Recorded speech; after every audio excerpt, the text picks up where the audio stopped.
Flood victims who've just returned to their homes after a freak storm in August last year have been forced to leave again because of more floods. Their homes at Rayleigh in Essex were swamped for the second time in 12 months on Sunday.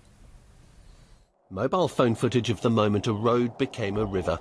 Homeowners tried desperately to keep the water out. This afternoon, though, as sodden carpets were taken away, it was clear not everyone in Victoria Avenue, Rayleigh, had succeeded. It was just like a river. This whole bit was just like a river. Today, residents were surveying the damage. The drains just can't cope, and it's not just rainwater, it's sewage water as well, and it just smells disgusting, and it's just awful because if it gets in contact with anything, it all has to be thrown away. So it's horrible. It's just a nightmare. It's all depressingly familiar because this footage was taken last year during another freak downpour.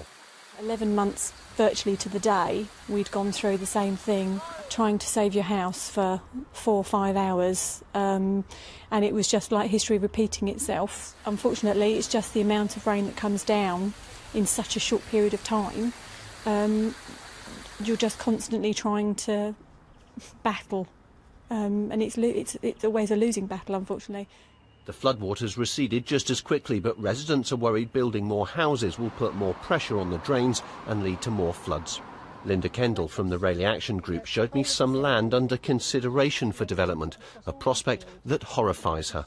We've had 2 major floods in 2 years. We were told there were 1 in 100 years and that the drains can cope. I think what you might have been seeing today tells you that is not the case. In a statement, Rochford District Council said its long-term development plans require that land with an increased risk of flooding is set aside as public space. It says any planning application will have to be accompanied by a flood risk assessment and a surface water drainage strategy. But locals still fear a repeat of this. Gareth George, BBC Look East.